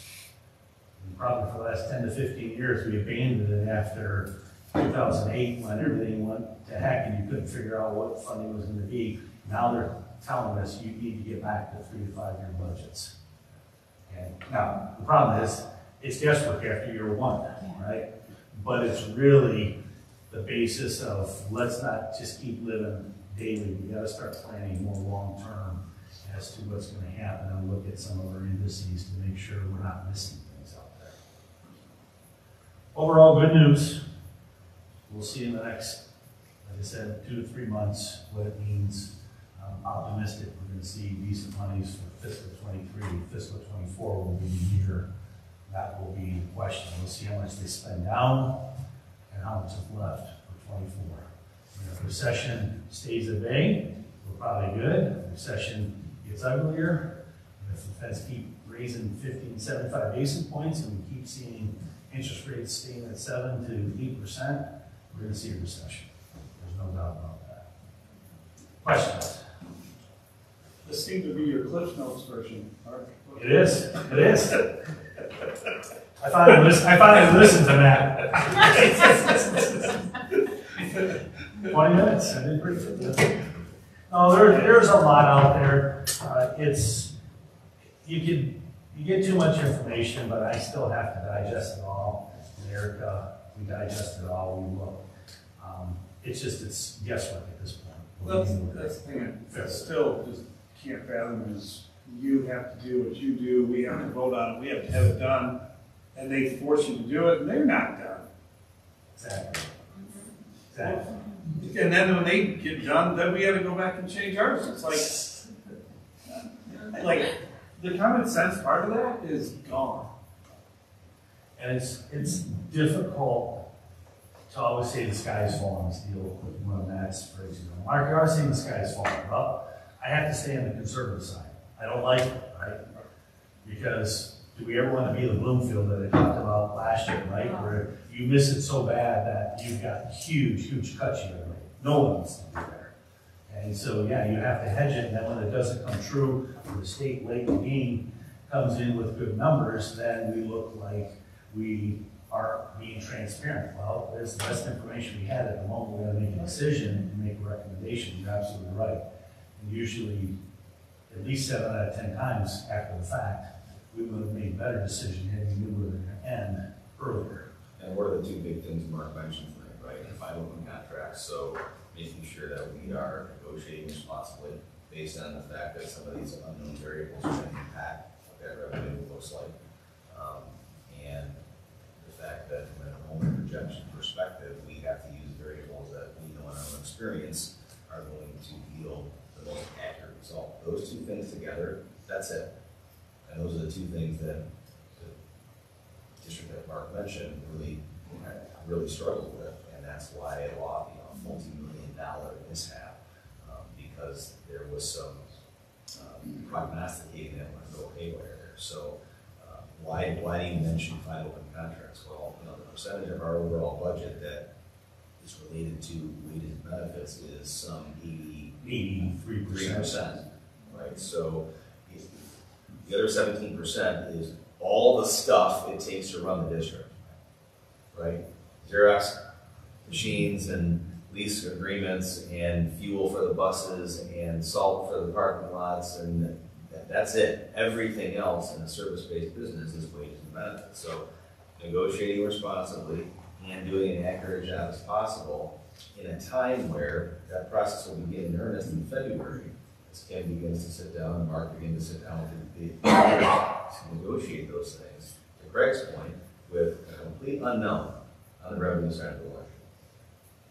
So the fact that, you know, Mark and his team continue to receive unmodified opinions in our annual audit tells us not so much that, yes, the accounting practices are good and what they're doing to process, you know, transactions, ins and outs of the district is handled appropriately, but what we're using as projections to develop that budget are legitimate, right? The variables that Mark is telling you are the same things Plant Moran says. What are you telling your district you're basing these decisions on? And an unmodified opinion is as much about, hey, the nuts and bolts of your processes are good, but also how you build and develop that budget is a sound practice. Those are two really important things to understand. I mean, we honestly appreciate both you and Erica, all the work that you do, but I think the best thing is, and what I don't think a lot of people in our community understand, is how much work goes in behind the scenes with our whole team.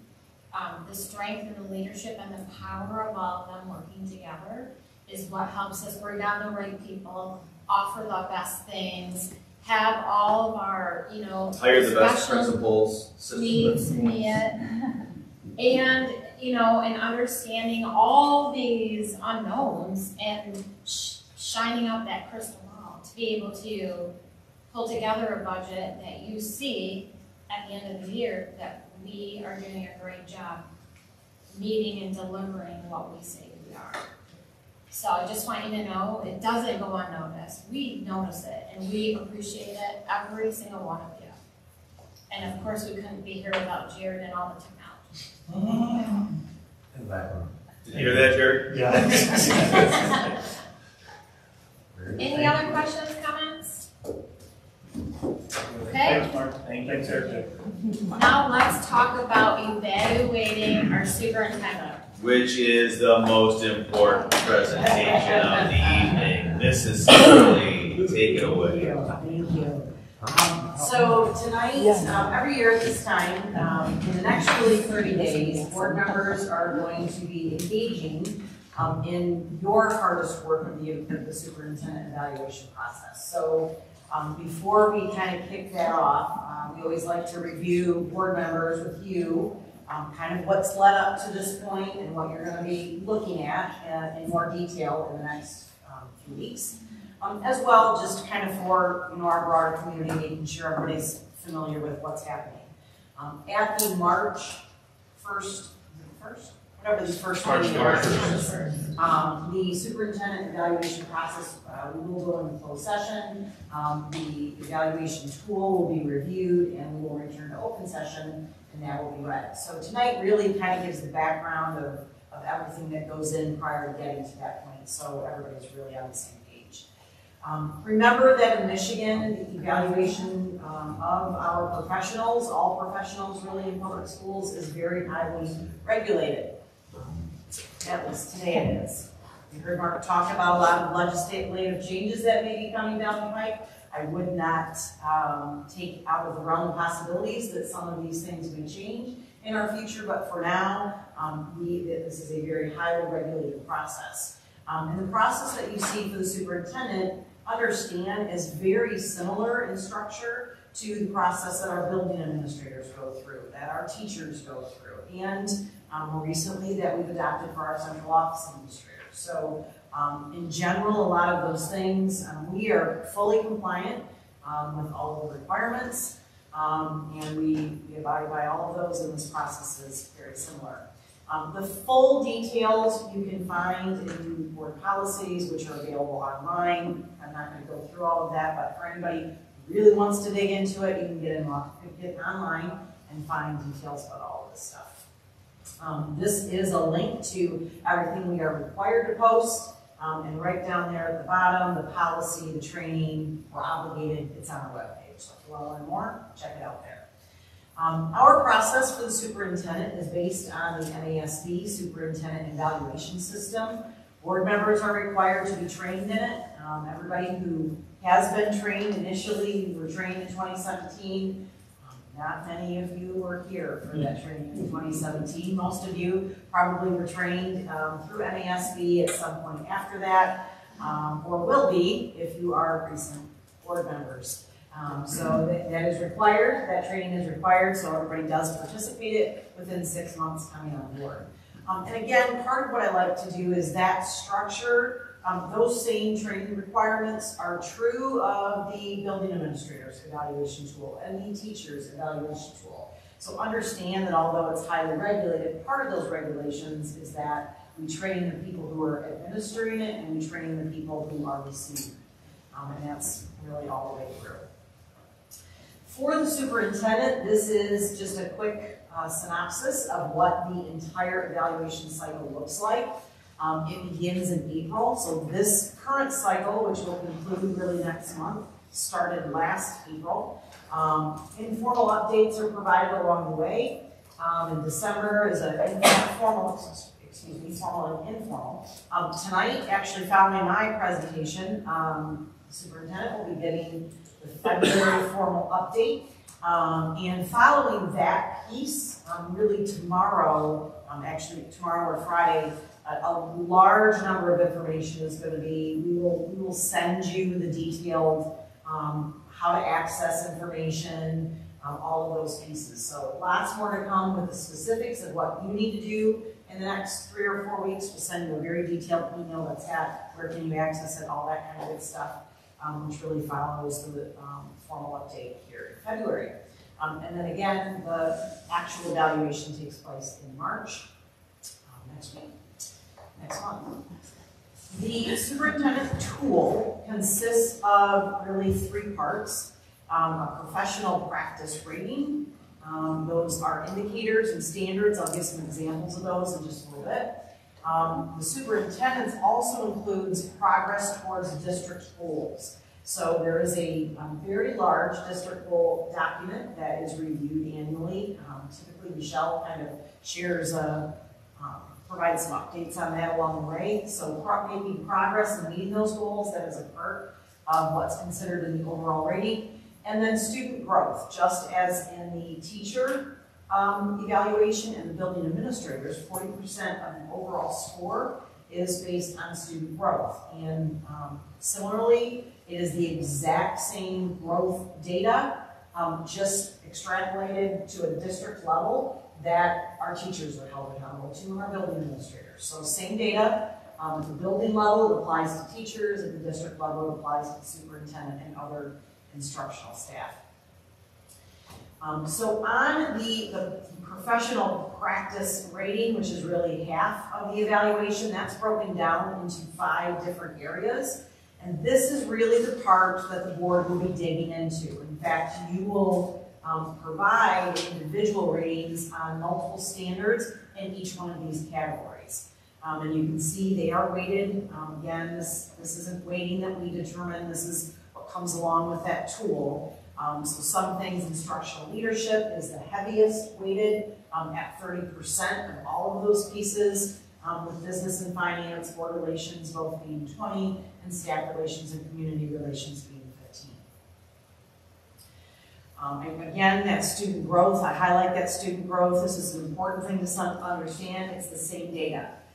What is a little bit challenging about student growth is it is both performance data, but it is growth data. And so it looks at data over time. Really, it goes back the past 3 years. What is difficult, and we're still in the midst of this, a lot of the assessments that were used to calculate this were impacted during COVID. We had some years where we didn't give the assessments. We had some years where they were dramatically different. So We're still not back to growth scores that are truly kind of encompassing everything that we envisioned. We will be in a few years, but again, it will apply to the superintendent the same way it applies to our building principals and teachers, all who have a part of their evaluation system.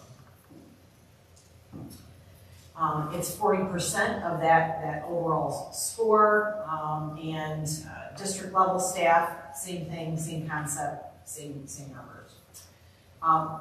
Just a little bit more about the growth. The state assessment and other growth measures. So even though we say it's 40%, within that 40%, there's really multiple measures. So it's not like, please understand, it's not just, it's the M step and that's it. It's a complex system, which does make it a little confusing to understand. But the growth measures come from a lot of different categories in a lot of different ways. But 20% of it, so half of it, is a standardized state assessment, and half of it is other determined growth measures, which really changes by grade. In some cases where we deliver NWEA, that's a pretty common other growth score, but we don't do that at the lower grades, so we use different scoring mechanisms, that sort of thing. So bring it together and really compiles that total growth score. Who calculates it? I'm sorry to ask a question like this. No, it's okay. Who calculates it? Each building level? Each? No. Michelle? You? Well, who? Yeah, so the form, what will happen is, and for those of you who haven't seen it, you will get a copy of the calculation and you'll see where those pieces go.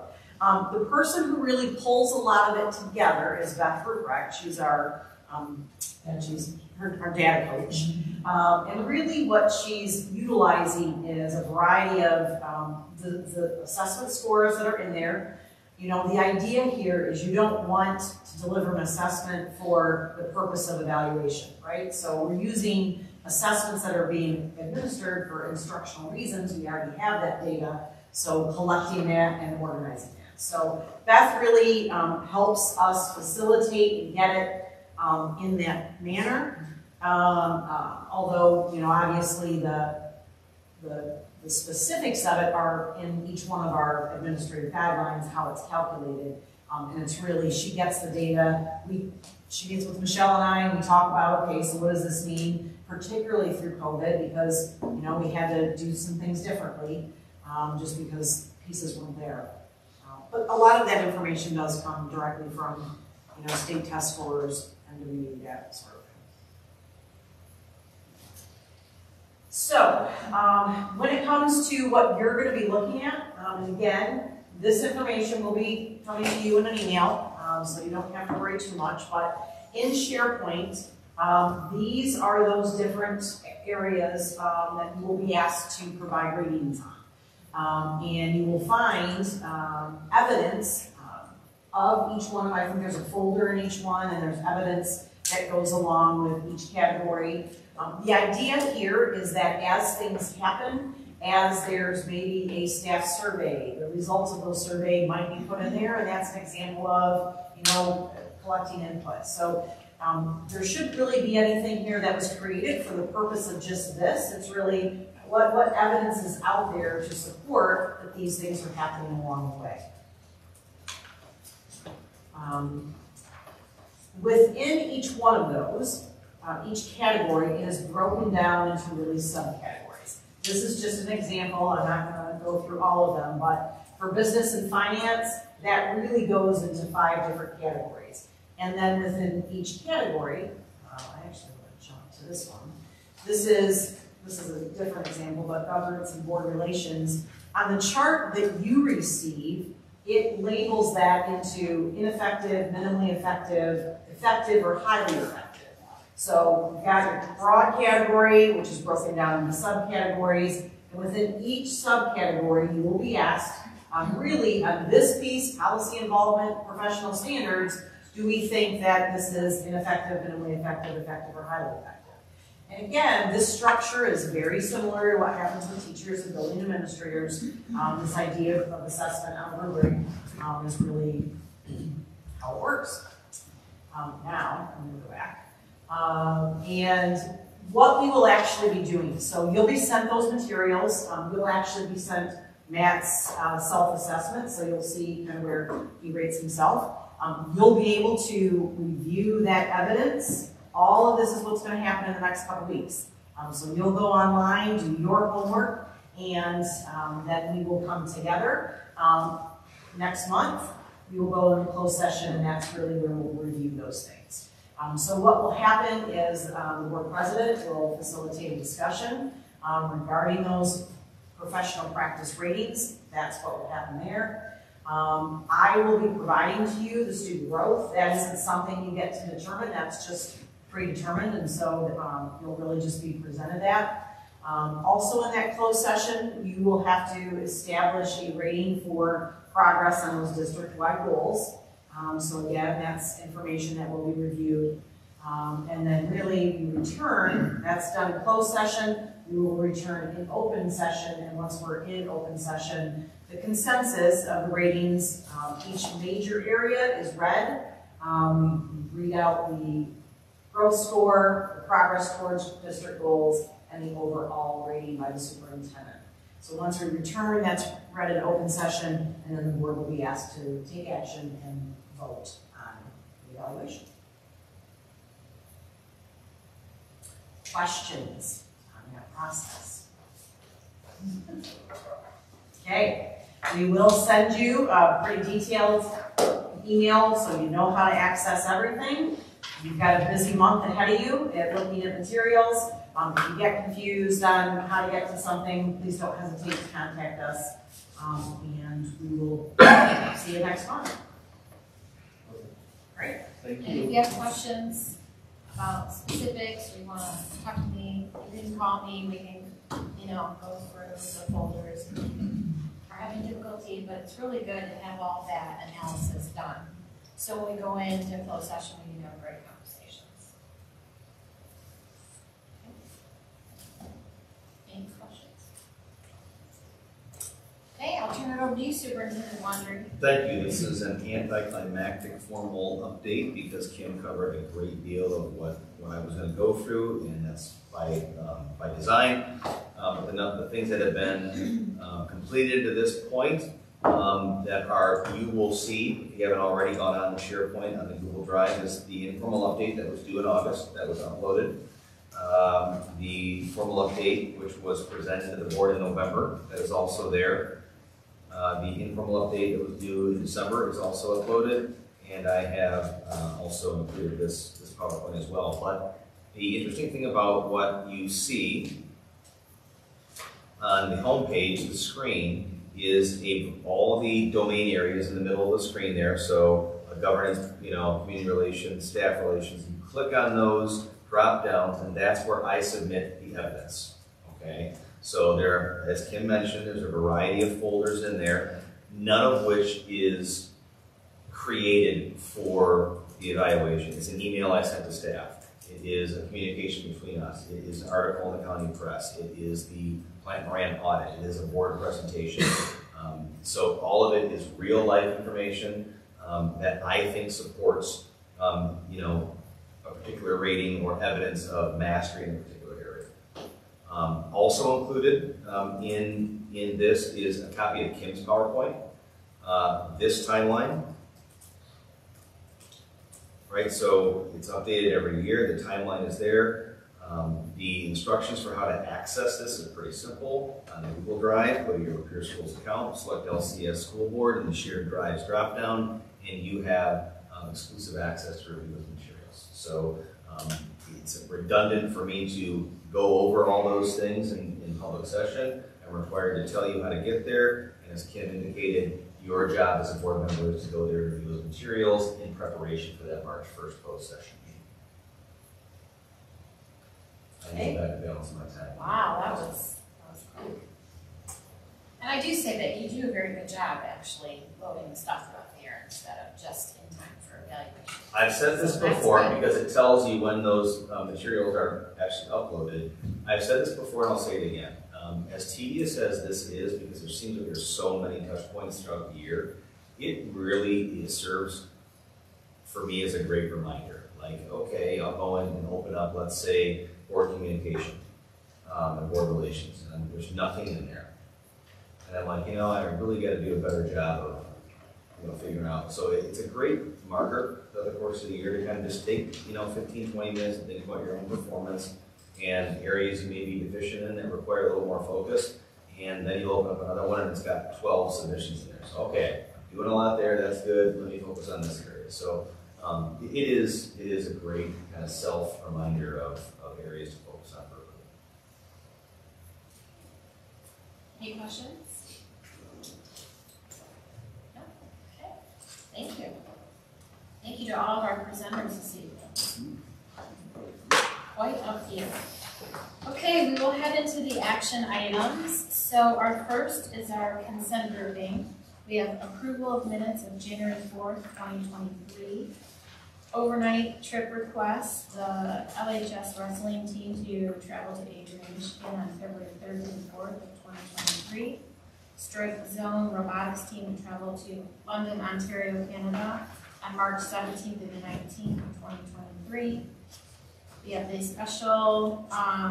scheduled special meeting February 15th, 2023 at 7 p.m. And then the first reading of board policies, policy 8402, emergency operations plan, policy 8420, emergency situation at school, policy 8321, criminal justice information. Are there anything anyone wishes to remove or amend on the consent grouping? I'd like to make a motion to amend the date for item number 3, which is the scheduled special meeting. It's actually February 22nd. Okay. We will record that here, and we will also update in the meeting minutes. Correct. Okay. Anything else? Okay, I'm hearing none. Ms. Hofer? Aye. Mr. Lipka? Aye. Dr. Watson? Aye. Mrs. LeVar? Aye. Mrs. McKenna? Aye. Mrs. Putnam says aye. Motion carries.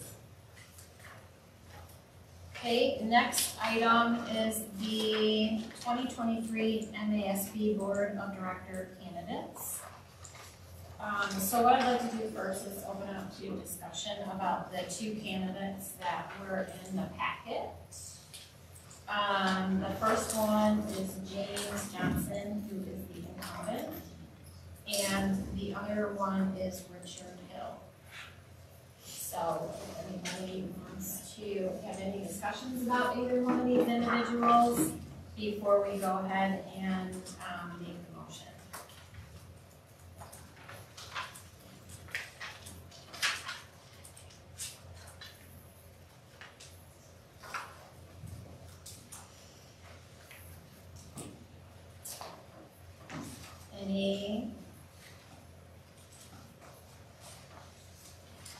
Any questions? Any discussion? Let's see if we don't have any.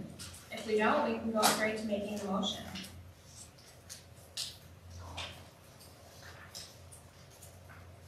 Are you looking for the motion in the packet? Is that okay? So Mary, they need help with the motion because they cannot find it in their packet. Do you have the motion to guide them? It's here. Or what page it's on? Mary, see, we wouldn't be able to live without you. I've seen it already. I think it is on Page 48-ish. Starts at 46. okay, 48-ish? Starts at 46.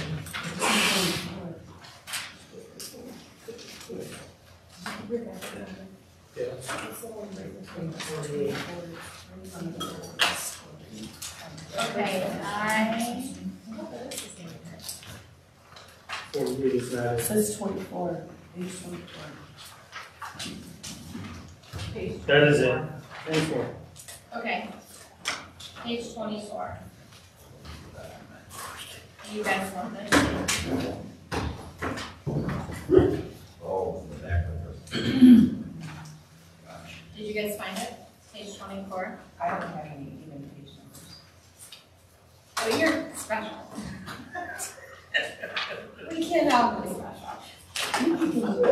Copy both sides? So, that's okay. We'll get through it. We'll get through it. So what we're gonna do is we're gonna make a motion on who the board wants to vote for this MASB Board of Directors position for Region 5. But the actual voting will be done by our board secretary, Mary. She'll actually go online and vote, because that's where it's required to do so. Do you know anything really? Any sway one way or another? I know. No, in the, send us the letter. in the past, we have led towards the incumbent.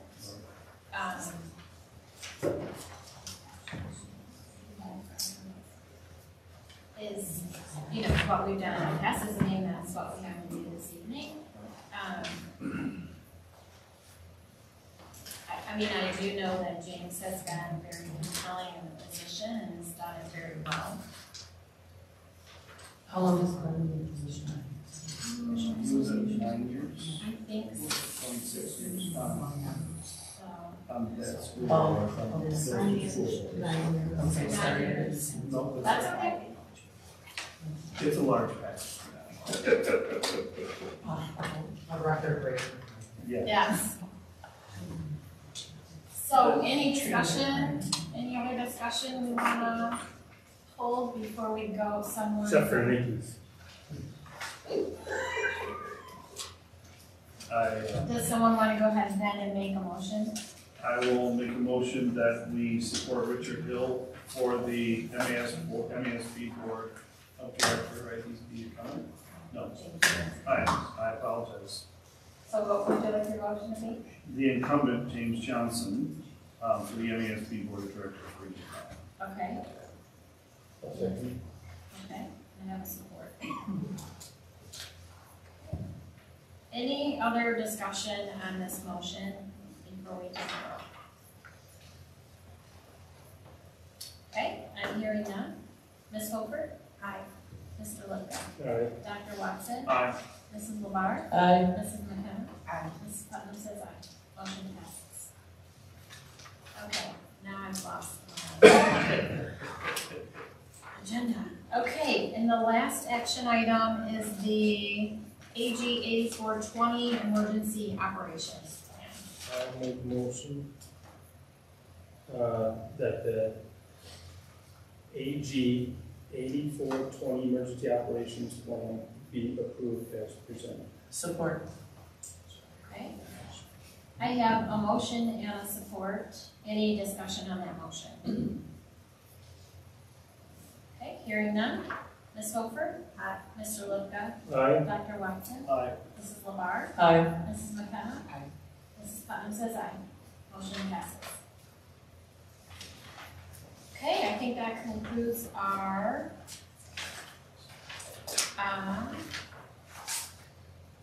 action items for this evening. So let me go ahead and open it up to board member comments. First of all, thank you to all of our presenters, record numbers. You guys appreciate it. It's funny because I listen to the collaboration that we hear about teaching coaches, these learning communities we got going on, and I try to figure out, is there a way that I can pull some of that information for work, right? And use it in my own office, and because I see the great things that it does and the way it works to improve everybody, you know. So I try to spin my wheels when I listen to all this happening here, just to make an improvement at my end as well. So it's amazing to listen to. I like to hear it. It's pretty incredible. So thank you for all that. Mark, in your crystal ball, Erica, I hope you get one too someday. Joe, great job with all the EOP stuff. I know there's a ton out there, and I know you had to have it for all this stuff, starting with the bond now. It's unfortunate that we have to have it. It's incredible that we do it, and it's incredible that it seems like we're able to instill it and install it without making it a scare tactic, with just making it a thought process, which is pretty amazing too. So great job with that. Sideways off topic, our leader fund, bring that to the board. Cornhole is March 11th, so be on the lookout for all that information coming out soon, and come out and support us and have fun and not think about other stuff. So I'm done. I wield the balance of my time now to you. I don't want to repeat everything. Why? I do appreciate everything. That was good. Thank you. I enjoy presentations. It's a great thing. So, thank you. April, don't want to talk until I give you an opportunity. I really appreciated the presenters this evening as well, taking the time away from their families to come give us some of the knowledge that we are unable to get because they're in the building and we're not. And I appreciate your time, appreciate your efforts, appreciate the sacrifices that you make. You don't say it enough. I mean, we can sit up here and say thank you all the time, but we really mean it. I mean, I know I do. And I know that the rest of our group, we appreciate you guys so very, very, very much. I don't know how you do what you do every day, but you do it. And we do this because we have to, because we want to, we believe in it. And the fact that we are all working together and are reminded of the reason why we are doing it is for the kids. The kids, first and foremost, they don't care about any of this stuff. They just, they'll do what their goal is to get an A or to pass or, not make their mom and dad mad because they got bad grades. I mean, we do it because we're trying to look out for them, and we could not do this without you. And all of the teachers and all of the parapros and all of the custodians, it's a huge operation. Everybody is vital for its success. And as long as we keep remembering that it's the kids that we are here for, we will succeed. Thank you guys so much. Anyone else? Yeah, I'm gonna speak to that teaming that you have going on there. That is like a dream for a teacher, right? And from a student perspective, to have one set of eyes on you during this hour and one set of eyes on you this hour, but to be able to have those collective eyes on you and really looking at you as a whole person, not just, oh, you're goofing around a lot in my class, but to kind of get that piece of that. The teachers do that, right? They gravitate to like popping their head outdoors or quick phone calls or walking out to the car, but to actually have figured out a way to carve that into the schedule.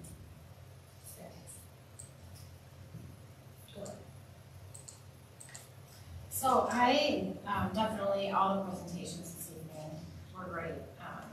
That's really the joy of this, is those coming in and seeing all the efforts in our district being done. Two things I do want to highlight that I think is important is connection in our community. So the Road Commission again is having their exciting third grade sign competition. I think that is amazing. They picked this off for every district in the community. And the stuff our kids do and make and have signs made, it's phenomenal. So this connection that we do with the school and the Road Commission is really an exciting thing. So I look forward to all the submissions that third graders do. I hope everybody really gets involved. It's such a fantastic thing. The other thing we do with the Road Commission is paint the plows. And we've have some amazing plows out there. Drove by today and saw the one sitting in the front. Yeah, I mean, it's great. I mean, just those type of connections in the community means a lot. The other thing that I want to highlight is our Youth Citizen of the Year. Very impressed and proud of Emery Coulter and Mattea County. It's amazing what our students do, not only in the classroom, but outside the classroom for our community. The things they think of and they drive on their own accord to do for us, absolutely amazing. And I don't want to not forget to highlight the Adult Citizens of the Year, Katrina Laundrie and John Lapeer. Both amazing people. I just want to congratulate them again for everything they've done to give back to our community. I mean, without people like this that help us in our community, we wouldn't be what we are. I mean, you heard Joe talk about the collaboration. We're lucky that we have with all of our first responders. Not a lot of communities have that big connection like we do here. So all the volunteerism, all the outreach that we do, and interlaying the partnerships, it's critically vital for our community. So just wanted to highlight that this evening. I will turn it over to you now, Superintendent Laundrie. Great, thank you, Summer. Real quickly, Joe, Kim, and Mark, thanks so much for your presentations this evening. Jen and Michelle, what did you guys contribute? Everyone else in the room, but maybe next month we'll get something back here. Wyatt and Rich, kiddo, what everyone said, would you please also communicate on behalf of the board and Cole, thanks to the teachers that submitted the video as well. That was a big important part of what we saw. So thank you very much. Really enjoyed those videos. Yeah. You guys got a good thing going on over there. Keep it up. We would be remiss if we didn't recognize, although she was a loser in the final event, we had a Citizen of the Year nominee as well, our board president. Thank you. So it's an honor. But she's also sitting next to another loser, who back in the day was also nominated as Citizen of the Year and didn't quite get there. But hey, to get there is an honor. It's an honor. You know I like to have fun, but you know. Hey, by the way, great job. Who controls your country? No. Let's go back to the There's two votes here just down there. Sideways. Funny story about one of the recipients, Katrina Laundrie. Now, Katrina's been here since I've been there, right? A long time, predated me. And that was a big joke, you know, it must be some sort of relationship because it's not a very common name. So a few months ago, I don't even remember the issue, but yours truly was getting pounded on social media for something, and Katrina's name got roped in there, and she was very quick to respond and say, "I'm not related to Matt." To which she screenshot that, sent it to me, and said, "Nothing personal, boss, but like, I don't want to be lumped in with your poor decision making." We had a great laugh about it. Fast forward to her winning the award in the county press article, and the parenthesis under her name, it says, "Katrina is no relation to Superintendent Mr. Wyatt."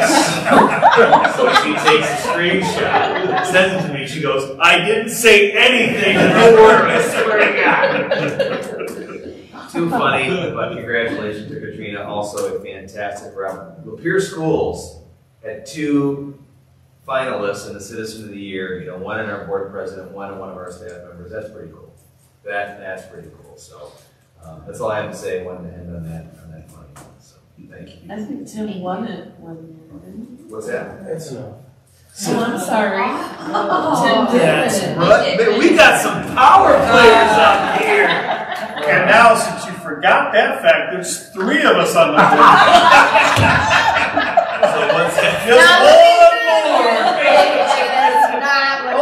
Wait, it's the evaluation process. We got to do that soon, don't we? Yeah. So note to any prospective superintendents: don't call the president and vice president losers, and don't forget that someone sitting to your immediate left is an award.